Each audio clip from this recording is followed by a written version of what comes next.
Welcome to the Software People Stories. I'm Shiv. I'm Chitra. And I'm Gayatri. We bring you interesting, untold stories of people Associated with the creation or consumption of software-based solutions. You'll hear stories of what worked and sometimes what didn't. You will also hear very personal experiences and insights that would trigger your thoughts and inspire you to do even greater things.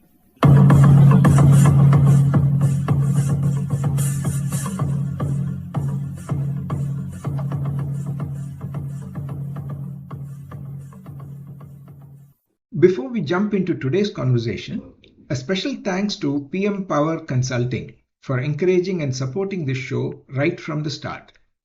With over 1,000 person years of collective experience, PM Power has helped many organizations, teams, and individuals chart out their own journeys of excellence and make progress. Thank you, PM Power. Now, let's move to today's episode. I'm in conversation with Sundar Rajan, a serial entrepreneur, currently the founder of OneMyle, a platform that seeks to address the needs of hyperlocal digital marketing in neighborhoods. He was earlier the co-founder of JustBooks, a lending library chain supported by an innovative technology platform. In this conversation, Sundar reflects on his journey from being a software developer to an entrepreneur. He shares his early career in IT and how the transition to entrepreneurship happened. What started as a side project took a lot of his time, and he loved the way it grew and then moved totally into being an entrepreneur. He also talks about the challenges that he faced as an entrepreneur in the expansion of JustBooks, which grew to over 60 libraries across cities. More recently, after exiting JustBooks, he started OneMyle, a digital marketing platform, and he shared insights into what went into shaping the platform and what features are being built and how to target specific personas, including local creators. We finally touch upon some of the personal practices and reflections that have helped him stay grounded. Listen on. Hi, Sundar. Welcome to the Software People Stories. Thank you for having me. I'm always fascinated by people who've taken the entrepreneurial plunge. Okay. But before we get into that, maybe a little bit of introduction in terms of how you got associated with IT or what are the things that you've been doing, and then we can take it from there. Sure. So like everyone else in the early 90s, so I passed out of REC Trichy, which is now called MIT Trichy. That was in 93, and the default destination around that time was that you'll somehow get into IT, as an industry. So I did my engineering in electrical and electronics, but somehow did my usual summer projects in computer science, did some small projects while in college. So I did the usual campus placement thing with a software company and ended up in IT. So 93 to 2008, I was with the same company. We were building software for banking, financial services industry largely, building retail banking products very specifically.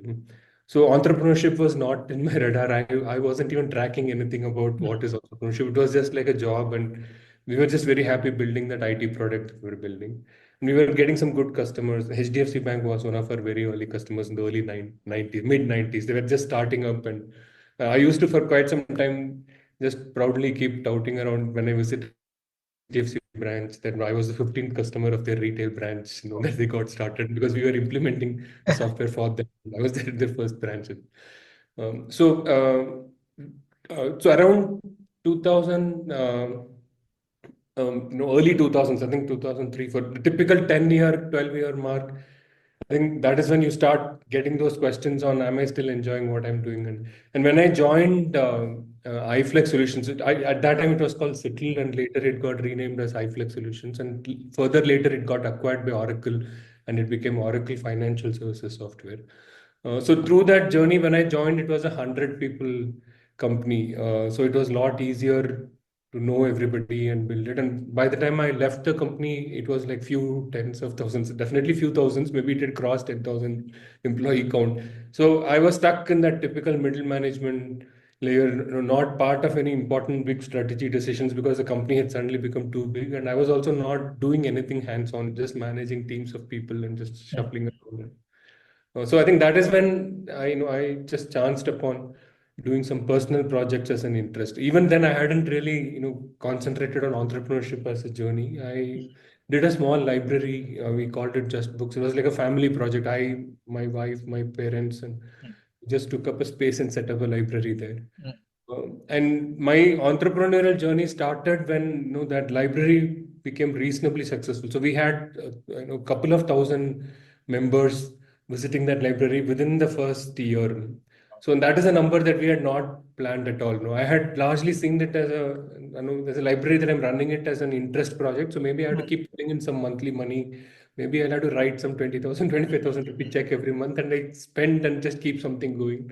But here it was the opposite. So 2,000 people, 2,000 members, each paying 200, 300 rupees was like sizable monthly revenue for a library like.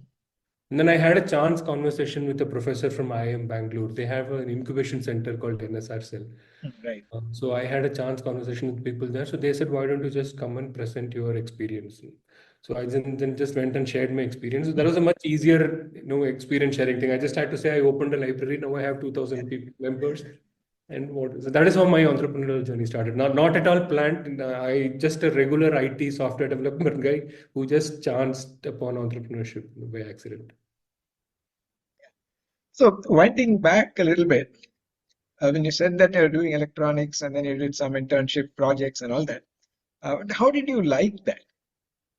Oh, it was wonderful actually. So I think REC Trichy at that time it was one of those few colleges which would have the computer lab open all the time through the night, 24/7. And so and it was a reasonably common thing for a few people to just hang out at that lab, even in the night, like post dinner after the mess, just go and do something around it. So I got chance conversation with some of my friends, and they would do some project, and I would just tag along. And I think one summer vacation, I really remember skipping going home and just staying back, and then just working on a project with some people. That just ended up, increasing my interest. And in a lab, like there are only like 40, 50 students in that batch, and so normally people in the lab start noticing you, and conversations become a little easier. So I just remember that I was not, I won't say I was very good at, coding because I was just largely learning from others. I would just sit next to them and just watch them and maybe keep suggesting something or take some small functions and say, I will try and write it.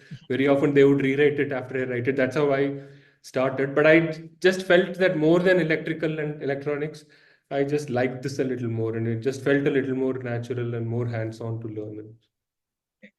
But when you got into an organization that was working more on the application software, right? When you said banking software, how was that shift? Or was that a natural thing that when And like I said, we got lucky there, I think, because it was a 100-member team. And it had multiple modules. So the loans module for the retail banking software would probably be some 6 to 8 people. So we were put in that and got started.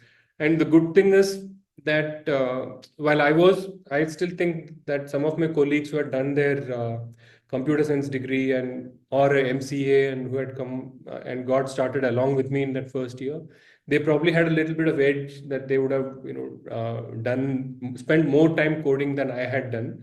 But when it came to banking, we were all the same. We didn't know anything about what is a collateral or how is interest computed or what is an EMI and what happens to defaults on loan, nothing. And so somebody had to break it down. And so that company had people from banking domain. They had recruited deliberately to give us inputs, and then they had people who would break it down and convert it as requirements for programmers, and we were developers. So it was a very small team, but it also had a good mix of experienced bankers and some experienced software developers and freshers like me who were just getting started. So I felt that some of the anxiety in not coming with very robust coding experience was slightly offset by the lack of domain expertise in almost the entire batch. So no one knew anything about the domain, so we were all getting started, so it was somewhat easy. So it's one thing to understand the domain, let's say the process. It's actually good that now you had people with banking experience, but it's probably a closely related but a different thing in terms of the actual usage or the user experience, as we call it. How did you understand and how it would be used, or what kind of challenges one might face when a manual process is kind of automated? Yeah, I think that is, we learned it the hard way. I think all of us would tell ourselves around, around that time that when you go on an implementation of the product to a customer site, and I think you come back a much wiser person. And things that you thought, as pretty common sense, and once you go on an implementation and sit with the real bankers using it, because it is a retail banking system, we could actually be at the branch and see a account opening process sort of happening, and the staff is using your system, and you are just standing there watching. I mean, we would be there on a support role, but it would still give us some insights around it. So the general, the recurring theme at that time was that if you are an engineer who avoided implementation for either travel constraints or preferences, but just wanted to stay in only development, you ended up becoming weaker over time professionally. You just didn't build the exposure that was needed. So anyone who's going on implementation a lot and also coming back and then spending time in development for some time and then again going back on another set of implementations and coming back, that's how we learned that the hard way. And also, when it is implementation, there would also be some of the softer aspects, or probably the resistance, I would say broadly, Yes. of someone to adopt technology. So Yes, how and I was that think for you, and then how did you address those? yeah, I think that was there, but to some extent, I think we were just too young, and we were like very, we would probably be the junior most team in any implementation team. So there would be others who would kind of shield us from that and take care of that. But was there something that you picked up in that experience that helped you later? We'll get to that in a bit. I would think so. So I just felt that two things that I remember very clearly is that I used to I was very reluctant in uh, speaking the user's language. So like everyone else, I would just say I would always try to accompany or get somebody along with me for any of those meetings. And when they try to say, I'll look at this person and for doing the translation. And I think over time, some of that changed. So I felt that as you start speaking the language of the users, then things start opening up a lot better, and things suddenly start feeling a lot easier and more straightforward than always saying there are these 2 or 3 people and somebody will do the translation, and you have to always wait. And the translation thing normally happens when you are not very confident. You are ready to speak the banking language, but you somehow feel that you may get some things wrong and credits and debits, and what if you just explain something completely wrong, and so you just feel that okay, he will explain it and I'll take notes. But over time that confidence came, and I think the language of the users, once it starts coming in, it becomes a lot easier. I think that is something that sort of stayed with me, that later when I did JustBooks, when I speak to some potential franchise owners, I would just talk to them as though, just talk to them as though there's someone is new, trying to put some 15 lakhs, 20 lakhs into a business that they don't know anything about, and they want to try running a small business. What does it mean? So I have to talk to them in that language, then talk like a brand owner that, JustBooks is known and it has so many stores and all that. So cut all that and say, I started like you, I didn't know anything about it. Just write a check and have your safety nets in place on when you will stop and all that. So the language is one of the biggest takeaways from that period. So even though you said JustBooks was more like a pet project and involving the family initially and all that, but this whole approach, to being in a job, to say trying out something, how did that happen? Or how comfortable was it to handle these two different probably demands or the roles? I think sometimes these things just happen. When I look back, I just feel that about 50% of that nudge towards trying something happened because I wasn't very sure, where is my career headed, and so switching jobs to another company or doing something that was always there in the back of my mind. And I was like thinking, by then I was like 15 years of work experience as a software developer, and I knew what I liked and what I did not like. And I felt that I'm not enjoying team management, and I'm not enjoying being this person who's telling people what to do and things. So I knew what was not working, for me. And when I, did JustBooks, my initial thought was that I will still hold a job and I will need somebody running the library, and I should be able to monitor what is happening in the library on a daily basis without physically being there. So we used to have those RFID enabled self-service machines. You can just swipe the book and get it issued. And some of those things was done not as much from a customer experience perspective, but from my perspective that, at the end of the day, I want a log of how many books got issued and how many, and then I want it error-free without completely depending on the staff at the front end and things like that. So I took my time, making up my mind on whether JustBooks is something that I wanted to do, full time. It didn't happen, instantly.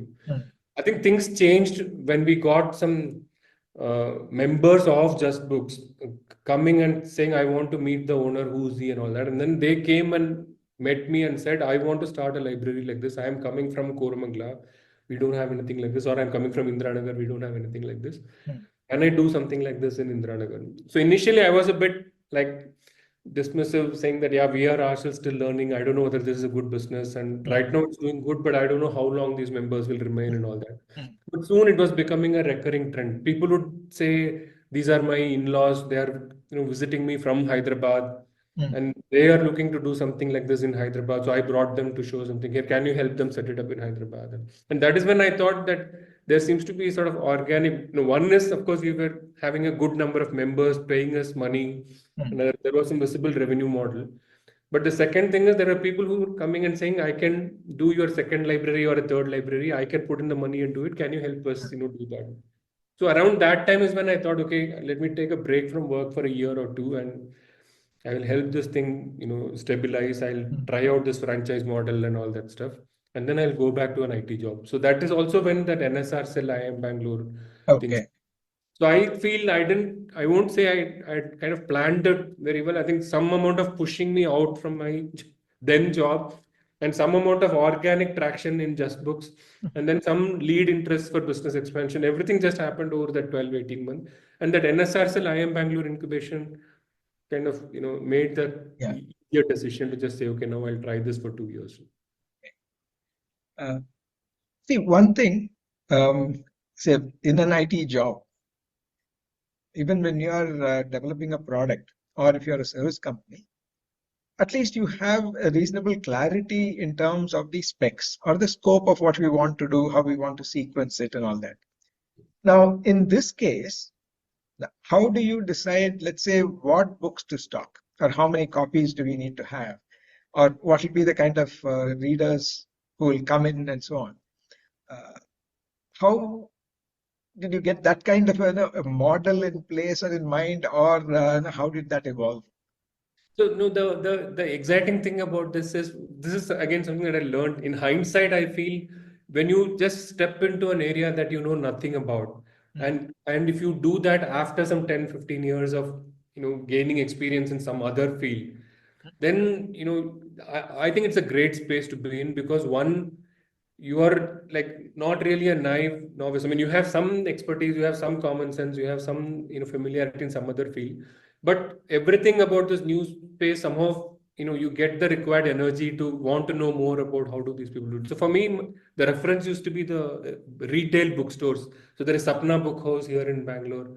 There used to be Crossword and others. So for me, I used to just go to those bookstores and just watch the layout and understand how they segment what, and then I used to sort of mimic that model in the library. So for me, it should look, if somebody comes in, it should look like a typical bookstore that you would find. That defined what the collection would be.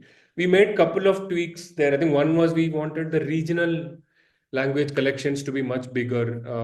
We felt that the book retailers did not have the shelf space or the luxury to have a lot of it. But we also saw data that people don't buy a Kannada book or a Telugu book that instinctively. But when it comes to renting, we would see grandparents coming with their grandchildren, and then they would very often rent out the regional language books. So having more number of books in that space sort of makes sense. So we just learned this, by doing some of these things. So I just felt that what a typical book trade person, if somebody has spent 10 years in book trade, what they would think as this is boring and all that. I was seeing it as, oh, this is fantastic. I didn't know ISBN number is structured like this, and this is how you give a book title number to everybody. And all. I even signed up for a small library science course. I didn't complete it though, so I just wanted to learn. So everything used to be very interesting. The library science course, I got interested because it had a fantastic mission statement like thing that said the library science original founding principle is every book should find a reader, and every reader should find a book that he or she really likes to read. So that is why libraries are important. And I thought this is like a modern age platform definition on saying why you should do matchmaking and connect people and all that. So that's a phase when so people who do library science as a BSc course or whatever course won't find it very different or very exciting. But suddenly for me, coming from a very different background and experimenting, all these very routine things look like, oh, this is nice, and I should remember this, or I should take note of it. Wonderful. So then what happened after that? So JustBooks, expanded well. We grew from one library to about I think 60 plus libraries over 7-8 years. We went from one city like Whitefield in Bangalore was our first library. Then we went to about 10 to 12 cities. We were in Mumbai, we were in Cochin, we were in Kolkata, and many places. And almost all of it, about 80% of the expansion happened organically through franchising, which means that we will open a library in Jayanagar, and somebody will say that I'm coming from Rajarajeshwari Nagar and can I open a library in Rajarajeshwari? So we would open in Rajarajeshwari, and somebody will say, can I take you to Mysore? And that's how we were sort of expanding. While on one part of it, that journey was nice and we were enjoying that. But I also felt that there was a sort of gap that was beginning to be visible. I think 2009, 8, 9 is also the time when I opened the first library. Within a few months of that was the first time that Amazon Kindle sold more number of copies of a particular novel, sold more copies digitally than they sold on the paper form. Oh. So that trend was sort of visible. It was running in parallel. So even though there was some reluctance initially on will people read ebooks and all that, but the licensing mechanism with publishers and all that was falling in place. And forget about people ordering books from Amazon. I think people were sort of reading digitally on Amazon. And I think it was beginning to show on our numbers too, that we used to have a rather big range of reading pattern. So typically we used to say that the entire family reads through JustBooks. We have non-fiction readers, people who are like working in an office reading that, and then we have fiction readers. Then we used to have kids reading, and then we used to have grandparents reading regional languages. So our collection used to be sort of. Then soon the non-fiction guys went out. I think they were all reading Kindle, and later the fiction guys dropped off, and then we became a kids and regional language only, kind of play. And soon the regional language guys also went off. So we were sort of becoming a kids only kind of library usage. So parents themselves had stopped reading through JustBooks, but they would still come to JustBooks just to inculcate that habit of my kid. I want my kid to learn with paper books and things like that. So one trend was this digital reading experience, and that was beginning to show up as a pattern. The second thing that was happening was the novelty value of JustBooks, and we were kind of getting past our honeymoon phase, and attrition churn in the member base was going up, and we felt that we needed a good marketing mechanism. So throughout our first 5 years, we wouldn't do any marketing. We would just do some newspaper inserts, go early morning 4 o'clock and put some leaflets, talk to the boy and say, please. other than that, we didn't really do any significant, marketing. But we felt that we needed some good marketing strategies to replace people who are churning out either because of Kindle or because of their busy schedule or whatever. Then that is when we realized the limitations of marketing opportunities for JustBooks. So if you have 1,000 square feet store, and if you are looking to do marketing, for that, then it's quite hard. So and Bangalore, at least we could get away because we used to have 30-40 libraries covering that entire city. So once in a while we'll be on radio, once in a while we'll find some newspaper inner pages to do some small ads talking about it, or some article written by somebody and all that. But in a completely, like in Mumbai, we were present in only two places. We were present in Kandivali, we were present in Powai, and maybe we were present in Navi Mumbai in a small place. So in Mumbai, to have a store in Kandivali, you can't be on radio and tell people that try JustBooks out, because you are just not servicing anybody else around it. So around that time, we started telling our then investors of JustBooks that we want to build a marketing platform for neighborhood businesses like JustBooks. So we started making some experiments. But that is when some of the investors felt that the natural next step for JustBooks is to add coffee shops or gift items, and because you have a store footprint and you have customers walking in, you should find to sell more, than just branching off into some completely tech. So luckily we found a investor who was willing to step in and take care of JustBooks going forward. So they wanted a pivot, opportunity for JustBooks, and so we all took that option, just exit completely of JustBooks. Then we went our respective ways.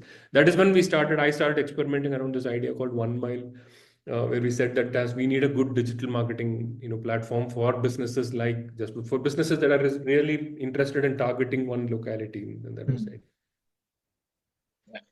Yeah, out of curiosity, since you mentioned it last time, I looked at your website. It's a very nicely done page. At least it gives the gist of what I can expect without much of a thing. So coming to OneMyle, which is probably more comprehensive. Who is your main target segment for that? So OneMyle in many ways has been just the opposite of JustBooks. I think JustBooks, a lot of things just fell in place organically. We just opened a library and X happened, Y happened. Somebody came and said, I will open the second library and all that. With OneMyle, everything has been a struggle. I think conceptualizing, we had a good problem statement that it is very hard. We don't have a digital marketing platform for people who want to target one community. So that was a problem statement, that today, if I want to target only, say, Domlur, and I want to create a marketing campaign for that area, or I want to do it only for, say, one part of Marthahalli, Kundanahalli, AECS layout, or Jayanagar 4th block alone, or something like that. And we felt that that is very hard on the internet to do it. So the problem statement, everybody could relate to. But so what will you build as a solution to get there? That was extremely fragmented. I would still say that we are still in beta. We are just slowly launching small slices of what we are building here and there. Even our internet presence, we are not articulating what we would want to do in its full form. We are maybe another few months away from tying all these stories. But loosely, it was a huge trial and error, process, that we felt that we need to have compelling story for what will this marketing platform do, and what is in it for a business, what is in it for an end user, and how will they come together and all that. The breakthrough from a solution perspective came when I spent some time on Instagram. So I am not a social media person at all, and my Instagram account has been a very dormant account, just wanting to understand the product more than actually create any social presence or anything. But when I spent some time on Instagram and I chanced upon people who make reels on local businesses. So you saw people talking about their beauty parlors. We saw people talking about a good restaurant. We saw people talking about some outdoor place for kids. We went to this place and there is a trampoline. My kid enjoyed it and things like that. So I started thinking about what is in it for them and why are they doing what they're doing. and what is the motivation, what is the incentive, and how long can they do it. And so this was going on for about 6-8 months, and I generally felt that these creators, we started calling them as local creators. I mean, creators where their category is local. So we have creators for cooking, we have creators for fitness, we have creators for fashion and all that. Like that, there are creators for local. Their job is, or their natural interest is to cover as many local businesses as they can.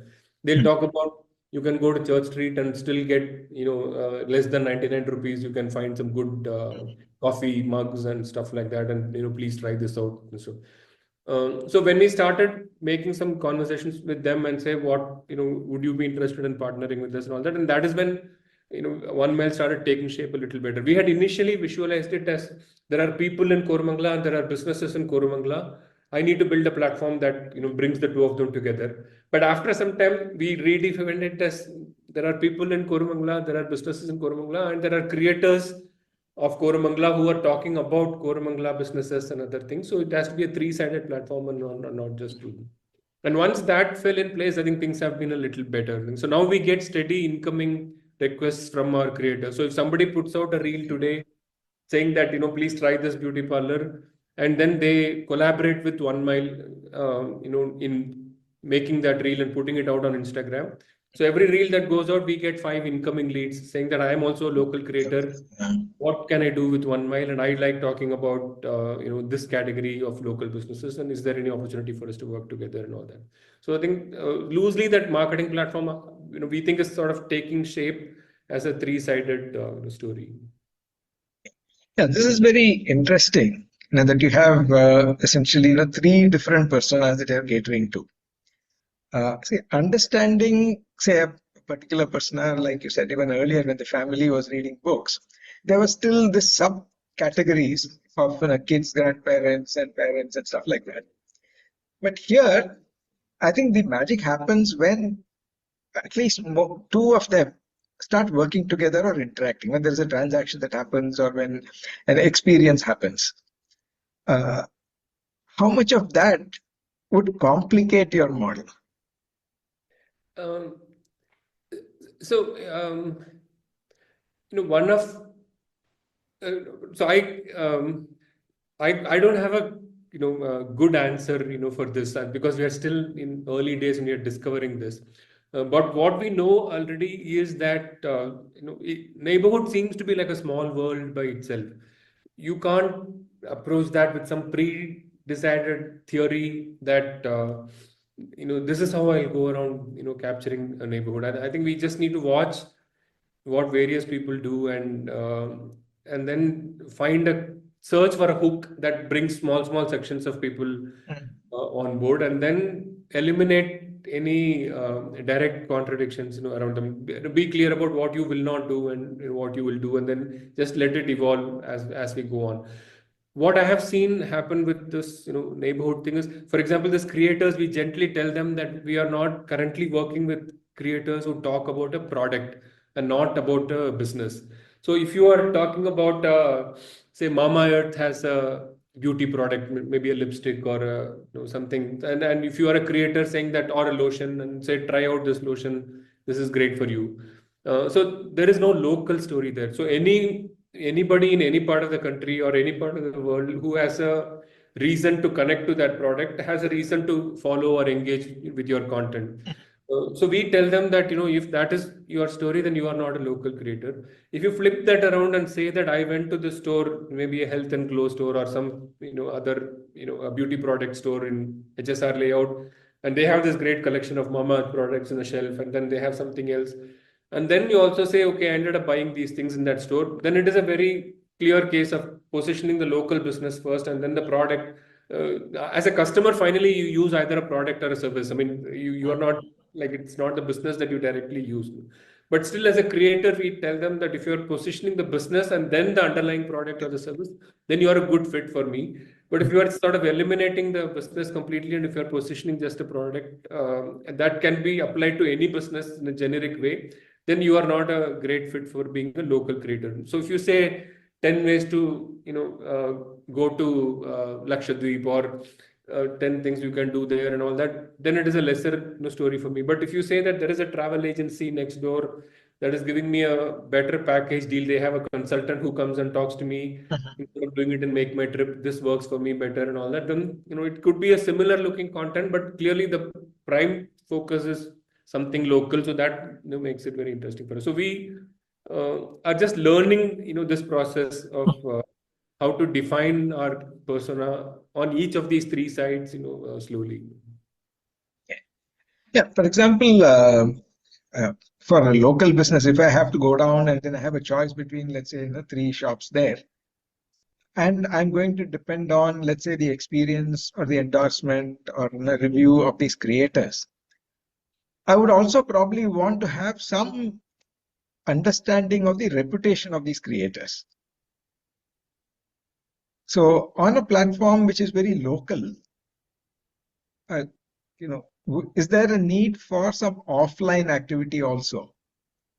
So these people are noticed or saying that, okay, I recognize this face, I know this address and stuff like that. Yeah, I mean, that's such a great point. Actually, we are just beginning to see signs of that. Okay. Our initial target was that we'll get to about 100 creators in Bangalore as one city, and we would get these 100 creators to do 2 or 3 ongoing campaigns with us, so that we'll warm up to who's good and what is the effort needed from us and what is the effort needed from them and all that. But some of it is already beginning to show up, as they are saying that, can I meet the others who are working on this, and is there a opportunity? If you are going to collaborate repeatedly together, then are you looking to create a group of people around it? So it's possible that we will end up having a creator community per city, and we will have sort of validated creators, not like one-off transactional creators, but we'll have a panel of people whom we have worked with in the past and whom we know and whom we can talk to and things like that. But we are on that journey to figure out how much of it is going to be offline, how much of it is online, and is it required for me to? But it does look like Ola and Uber will have their cab driver partners, like Swiggy will have its food delivery partners. It's very likely that OneMyle is going to have some content creators as partners who are talking about local businesses in every city. But we are in the process of how to onboard them and what would be the rules of engagement and what is in it for them, what is in it for us, and that part. So the other thing about this local, tell me if we are going off track, is for all these interactions, language also sometimes is a barrier. Yeah. So if I'm new to this locality, I don't know what it is, or you do find that there are pockets where there are people from certain linguistic groups that are probably more present. Yeah. And so the businesses also either learn to interact in those languages, or the people also start adjusting and so on. Now, when you have it more technology enabled, at least if I'm there, if I get into an auto, I can at least ask him, does he know, is he comfortable speaking Kannada, Hindi, English, Tamil, whatever. But here, what are your thoughts on how this challenge can be addressed from a technology point of view? Right. So it's both an opportunity and a threat. I think at one level, it is. So when we rely on video as a primary media for communicating or getting your information across, then it becomes a little more visual. So the language dependency starts kind of coming. So if you shoot the signboard of a store and give a sense of what is in it on its shelves and things like that, then what you say as a voiceover and what is there in the caption can take a backseat, and you can still get the core of. So if I'm thinking of trying out a gym. So instead of all those flowery words about what is good about the gym, just some shots of that gym, and I can quickly make up my mind on what it is. So relying on video as a primary mechanism can, to some extent, reduce this. But I feel that there is an opportunity to just encourage. Even sub communities within the locality and see how that plays out. So we are doing a small experiment just as a tech platform validation. I was keen that whatever we build as a platform, will it be really an India story? Will it be very manual that I have to, mark out localities and I have to look for pin codes and all this as a very manual way, or can we use some Google Maps and all these third-party data sets available on the internet and build APIs and other things around where it scales seamlessly? So to test this, we rolled out as a test basis in Sydney. So I had one of my JustBooks colleague who had relocated to Sydney as a personal preference, and all that. And I was sort of in touch with him saying, "Can you help me do that?" And while we go there, because we can't just generally start talking about Sydney, in general, I was just taking a bet on Keralites living in Sydney, as a sub community. And so there is Onam coming up or something, and then the local community there tries to do something. And which local business do you tap into to get your products, ingredients and stuff to do what you would want to? So it is like an opportunity in a sense that if I don't uh, cut out these features and say I will have only a broad set of English only or a applicable to everybody kind of features. If I don't take that route and if I say I'll create smaller and smaller networks within a locality and then create features around them, there seems to be a story there. So if I take the Keralite in Sydney approach to maybe Bengalis in Sarjapur, think it can still play out. So the product can sort of shape shift and adjust itself to support that. That's very nice. Now maybe a little bit of the technical part. Now, when you are having so many variables and how the interactions are going to happen is also not predictable upfront, how do you test what you build? So I have More from just an algorithm and the implementation, not on the business side. So there has been some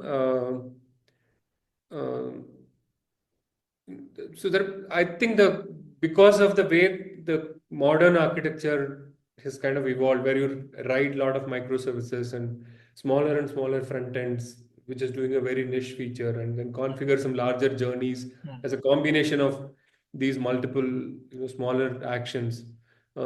I feel that so I keep joking to my team that it is almost look at some level it is mimicking like making a movie types. So we are just shooting those scenes and it's the editing is when we will rearrange or I don't know which of these features somebody is going to want and where should I put in more effort and test first and where should I play it down. So I keep telling them build all these very loosely and just have a very abstract beginning and end for these features, but we don't know how we want to present this feature to whom. So our testing approach is somewhat aligned like that. We have a slightly loose testing approach where we don't do a very rigorous testing of all the features, primarily because we don't know which of these features are never going to see the light of the day and which one is going to become more important.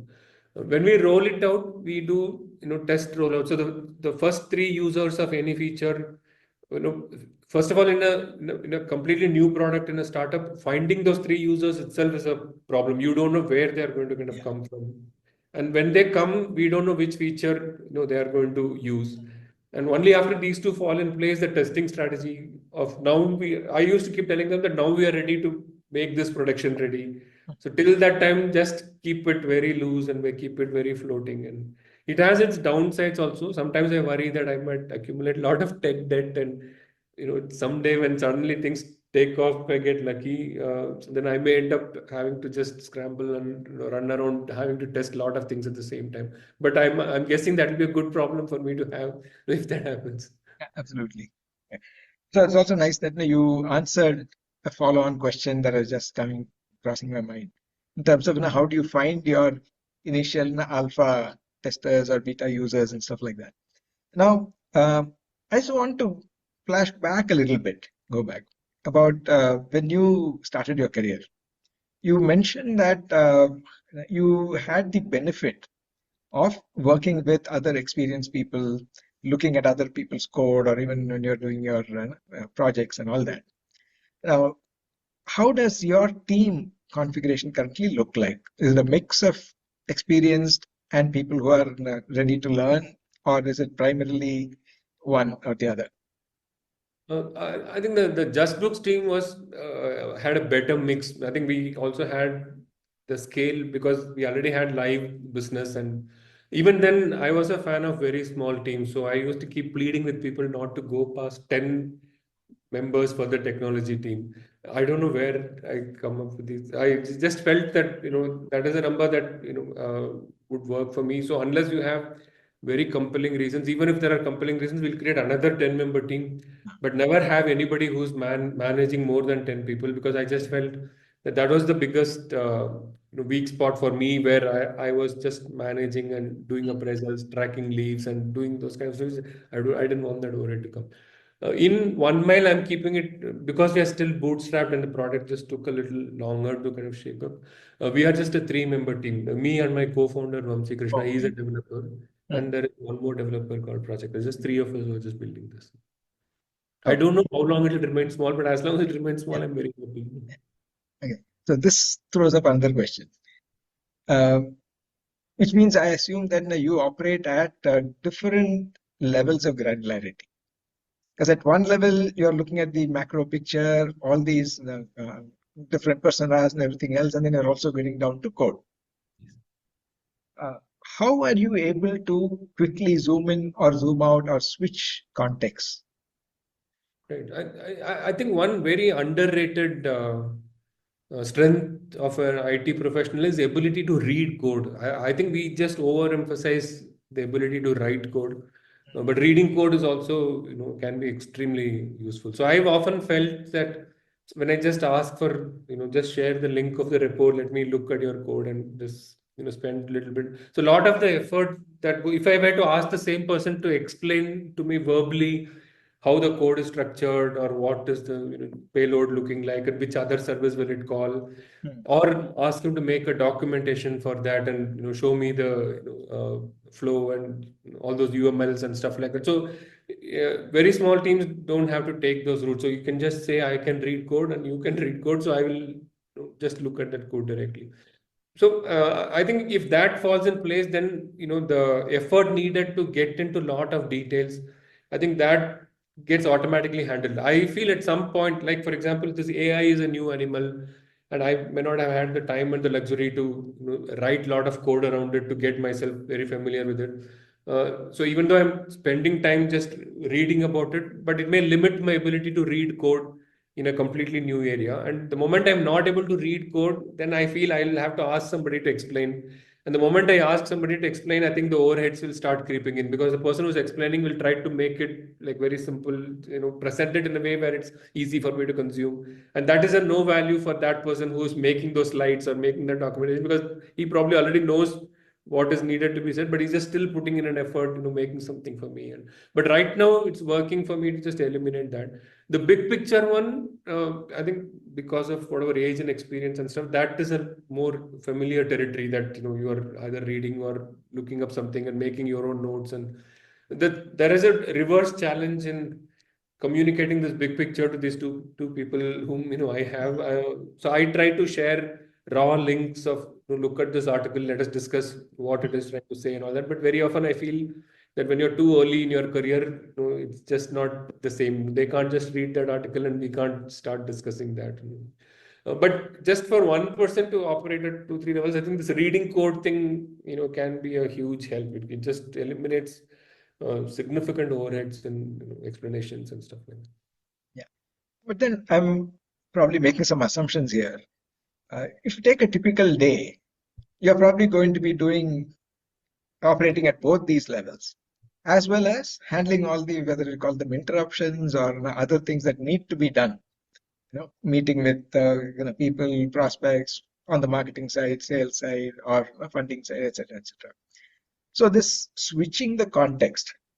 I think I've not cracked that fully. I often felt that when I prioritize one, something else, takes a hit. I don't have a good working answer for that. But because we are still small and we are not live with lots of customers and lots of investors, so my context switching is now limited to some 3 or 4 different areas. And there it is just about, I know something else will take a hit, but which one can I allow to take a hit now? And I just go ahead and let it fail and just absorb the impact of that and just move on. But I'm sure there are ways to balance that better, but I have not been able to figure that out yet. Yeah, I think we are also probably getting close to our time. So one related question is some of this is more in terms of the activities and things that we do, whether it's the context switching or things that you do. But then also personally, some of these are probably very clear, or you can figure it out. Some of these are assumptions or vague descriptions that you have to dig deeper, or normally sometimes take a position. Now, the effect of those, different people take it differently. But the common thing that I've heard is that it stresses people, the term stress. What is your magic or approach to not being stressed or managing stress, if at all you want to manage stress? I think the stress comes, at least in my view, that the stress comes in absorbing the impact of the ones that you're choosing to fail on. So if you have to juggle four things and you know your bandwidth is to only manage three of the four, and you are going to let one of those four balls drop, and that is going to cause some impact. And so you should, I think mentally you should know that I'm dropping my ball here on this, so there is going to be some impact, and am I in a position to absorb that impact and just just manage that space. I feel I'm just thinking aloud as we speak, and I feel that I have avoided unconsciously somehow successfully juggle all four. I think I have somehow mentally just switched off from that approach. I just feel one of these four is going to go away. I just don't know, which of this, but let me think through what is going to be the impact of, if I drop this, what is going to happen? If I drop that, what's going to happen? And I'm not even in control of which of the four will actually, drop. But just do some, basic juggling. So I think I try to avoid stress by just being prepared for one of this is going to be a problem, and I don't have a way to avoid that. Maybe let me try to ask the question a little differently. These are some of the ways in which you've been approaching it. But are there any personal practices that you have that helps you stay anchored? Yes, I think it's not very polished, but I have generally tried to do two things. One is this mail to myself kind of note taking. That's just a very old habit of mine, and I just reopen those mails to myself thing and add more and more context when I have to, as a means of prioritizing. And I try to do fewer things.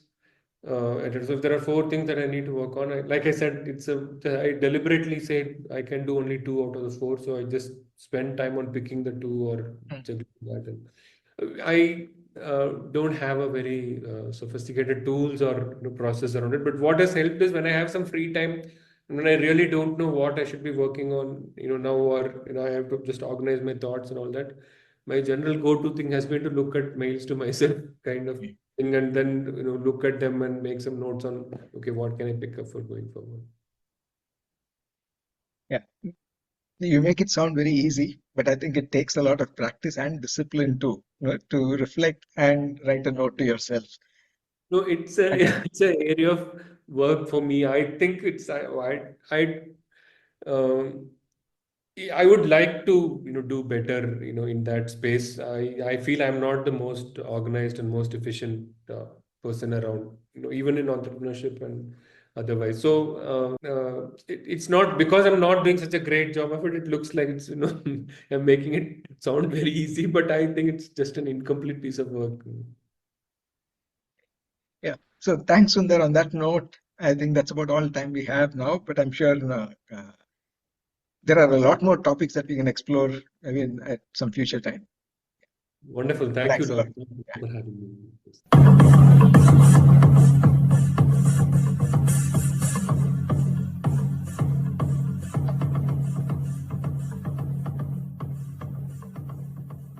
We thank Siddharth for the music and Anita for promoting the Software People stories. If you like this episode, Please subscribe on your favorite podcast client and spread the word in your network. If you'd like to share your story, Contact us at podcasts@pm-powerconsulting.com.